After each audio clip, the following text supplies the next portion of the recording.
Welcome to this episode of Elevate Your Wealth, and today we'll be talking about a few important concepts. What we're going to talk about psychology of money, how to overcome emotional spending. We're also going to talk about is investing in your first house good for you, and just teaching kids to invest. So really excited for the upcoming points. Okay, so the first one is psychology of money, and really ensuring that you're not going through some emotional spending. So I think you really want to explore how emotions impact your financial decision, and also think about what are the practical strategies you can put in place to help you make more rational decisions about your money. It's your money, no one would end up telling you how to spend your money. You just need to choose the right ways that actually puts you ahead. Okay, so part of the key things we're going to talk about is how emotions influence spending, okay? Stress and impulsive purchases. Many people tend to spend impulsively, when you're stressed. And, I think that's part of that is a setting time that you should avoid just spending, especially if you don't need to. So even if it wasn't something you planned for, such things like retail therapy, there might be a temporary fix, but if it wasn't planned, you're not going to end up being happy with yourself about what you spent, or you're just going to be in a position where you should have spent that money on something else. I think another key thing as well is FOMO, fear of missing out, so social pressure. And because your friends are going out, doing something or traveling, and if you don't have the funds, you should definitely not be putting yourself in such a situation where you're spending on things you cannot afford, or spending on things that is just not time. And I think that's another key thing. Sometimes spending means it's just not time. Body will be done later. I think another thing as well is reward spending. You might have gotten a promotion, but the promotion wasn't, of a huge pay rise. But then you go spend a lot of money, so all of a sudden you're already playing catch up. Okay. So with those things as well, you definitely want to think about what you're doing before you actually do that. I think part of the triggers, or rather some of the triggers for emotional spending, really comes down to you might read something and it says sales and promotions, like, yep, it's on a promotion, I'm going to get it. But if you're never going to buy that thing in the first place, whether it was on promotion or not, you end up spending money that you shouldn't have spent. I think celebration as well, or, sorrow, buying gifts or just comfort items are also ways people end up spending a little bit more than they should. I think social media is a huge influence on lots of people. You're scrolling and then you see something that you like and you just buy, okay? So that's one of the things where you need to be careful about. So all these things are good to know about, saying, okay, yes, Victor, I know I should stop doing this, but how do I do that, okay? So some of the key strategies I will just talk about is you can employ the 24-hour rule, okay? So you see something you like, it's like, okay, if I still like this thing tomorrow and if I still want it, I will then purchase that. I think what that does, it gives you enough time to kind of reconsider, because if you buy and you think about returning it, that might never happen. Another strategy is budgeting with purpose, and allocating a specific amount for your fun money. I think that works really well for people who have a set structure that they have in place as well, because you see something and you like it and you look at your fund money and there's money in there, you can then purchase that item. So another technique as well is just to ensure you're tracking your spending, and if you're measuring this and measuring what you're spending, generally there is your subconscious that will kick in, and then you tend not to spend as much versus not looking at your bank account and just spending, and at the end of the month you're actually surprised as to how much you have spent.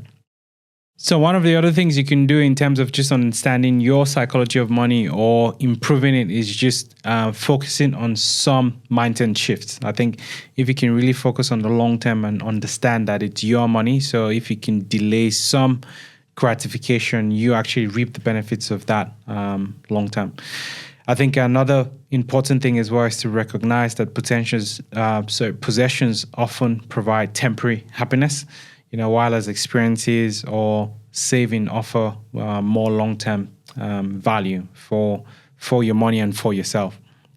So I think one of the important practical takeaways from emotional spending is just modifying that behavior and then using simple triggers or habit stacking to ensure that you're setting yourself up for the future. So you can pause, plan, and refocus, and then that way you can actually take control of lots of your spending and your finances.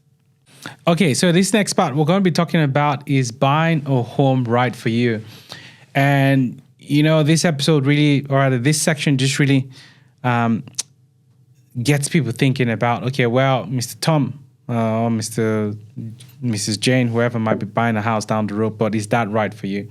So one of the key things we will be talking about is for you to understand your situation and then make a judgment call for yourself as to if that's right. There are other alternatives like renting or rent vesting if you really think you want a property, but you just don't want to live where you are.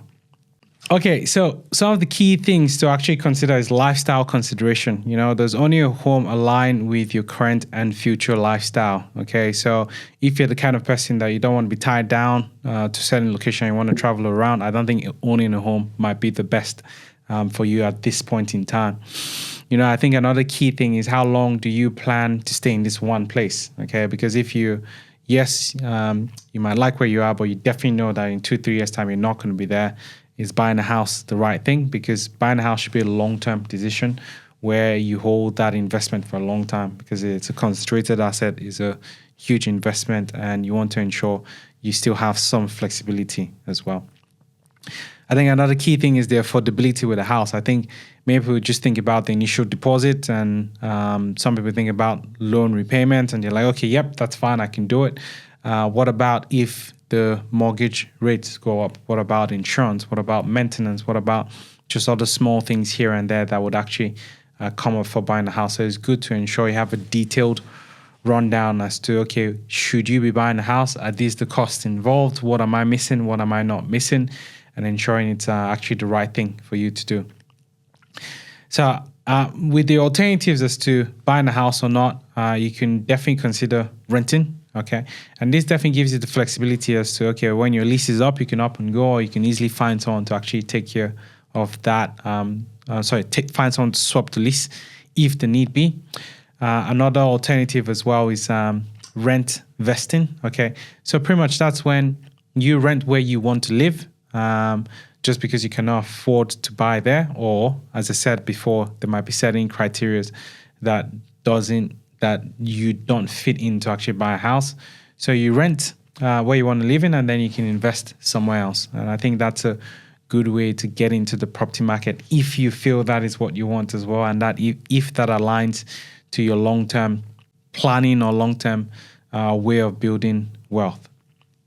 So another thing with buying a house as well is, you definitely need to weigh pros and cons. Okay, so sometimes owning provides stability and a sense of accomplishment, and potential long-term equity growth. Okay, but is that what you want?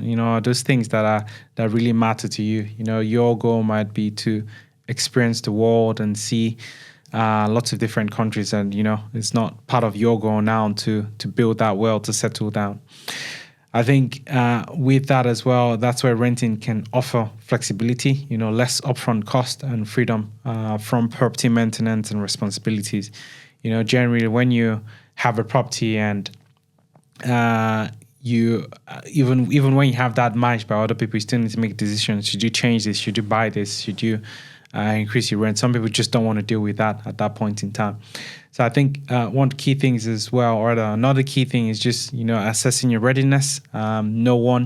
Do not feel formal if you don't have a property, because it really comes down to, does it make sense for you versus just doing it because everyone else is doing it?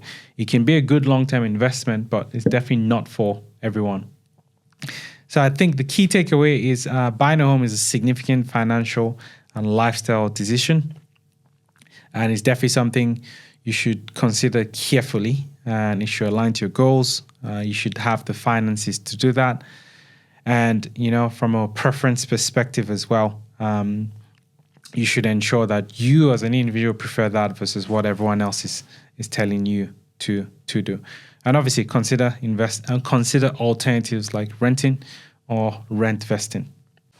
Okay, so this section we're going to talk about raising financially savvy kids, and look, it's something I'm definitely very passionate about because it's one of the three things that I care about the most, which is kids, health, and education. Okay, so I think when it really comes down to teaching kids about money, you can do that in different ways, and it is something you need to focus on and actually ensure you're doing it at appropriate, using different techniques depending on the kid's age, and ensuring that you see that as financial literacy for them, and is just something that even if they seem uninterested, you keep doing because they definitely learn about all these things, and they actually retain it long term.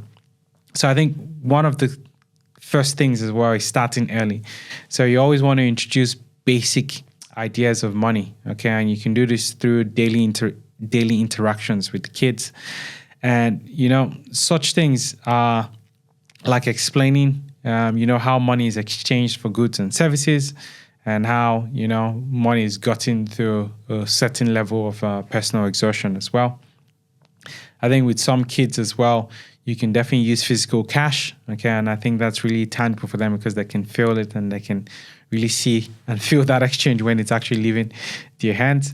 So that way they actually understand the real value of money.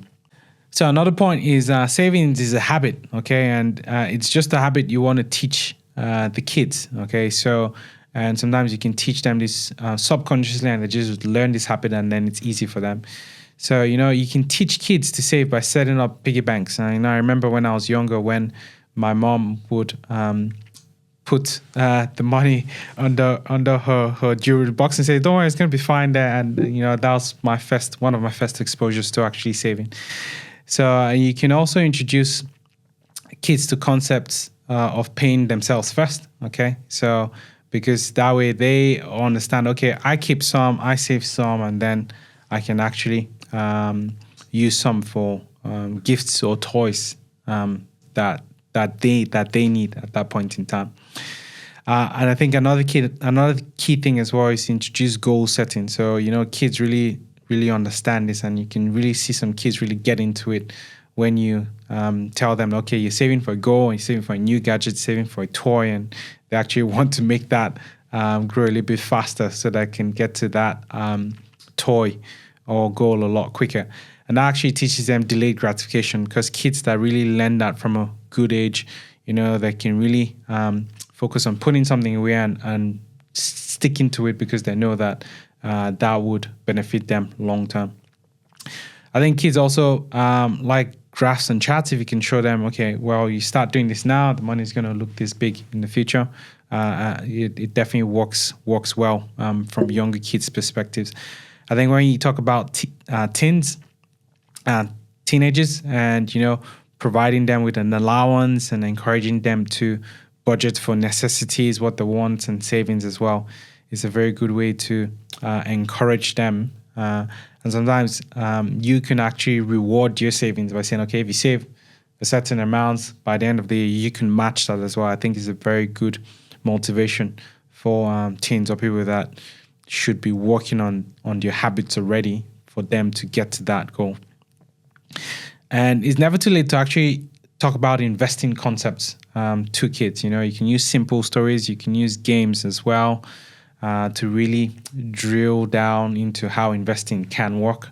And yes, it might need you to have a certain level of understanding of these things as well, but this is just basic level, and teaching them the basics can actually mean a great deal for them down the track. Teens as well should really understand compounding interest, how choosing the right stocks or the right investments can work for them long term. They might like an iPhone, or they might like your clothes, and just showing that, well, if you invest in their company rather than actually buying so much clothes, you can have a material impact for them down the track. I think another thing as well is even just setting up accounts with them that you help them manage and kind of guide them along, such as custodial accounts that can actually work well as well. And that way they can see their money grow. So it might be something you show them and say, well, you're going to get access to this at a later age, but, put in small amounts in there. It definitely works well. I think for older kids as well, they get to a certain age where you then need to talk about family finances. They need to understand, a lot more detail as to how budgeting works, how the family runs, why you shouldn't be spending too much, and just using real life scenarios for them can actually teach them how to make better informed decision.